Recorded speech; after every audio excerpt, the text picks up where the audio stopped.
questions. L'histoire des commentaires francophobes sur le site de CBC a fait couler beaucoup d'encre depuis les derniers jours au Nouveau-Brunswick.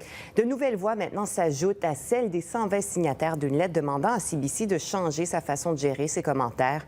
Des anglophones dénoncent publiquement ces comportements. Ils préparent eux aussi leur réplique. Pierre-Alexandre Bolduc.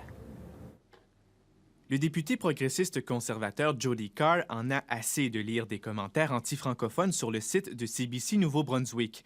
Depuis quelques heures, il a lancé le mot-clic « Stop the hate » pour que la société d'État agisse. Le commentaire négatif en ligne, c'est pas reflète la majorité des anglophones de Nouveau-Brunswick. Jody Carr veut aller plus loin.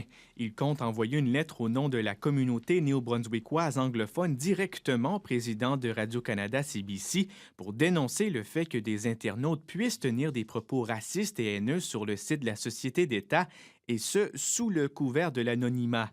Le député dit avoir mobilisé des personnes d'influence de la communauté anglophone, comme des maires et même un sénateur, pour appuyer ses propos.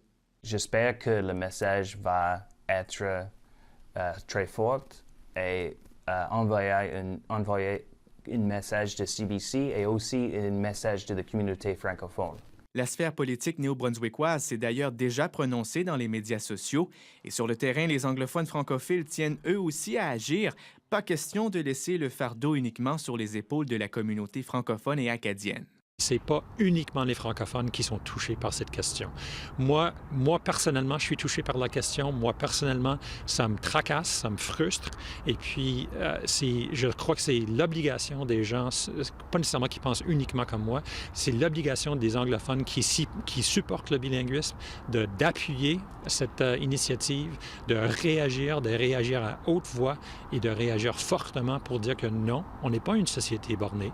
La lettre de Jody Carr ne sera pas la seule à être envoyée au grand patron de Radio-Canada, CBC. Insatisfaite de la réponse du directeur des médias numériques de CBC, la Fédération des communautés francophones et acadiennes a déjà signifié d'en faire autant auprès du diffuseur public la semaine prochaine. Ici Pierre-Alexandre Bolduc, Radio-Canada, Moncton.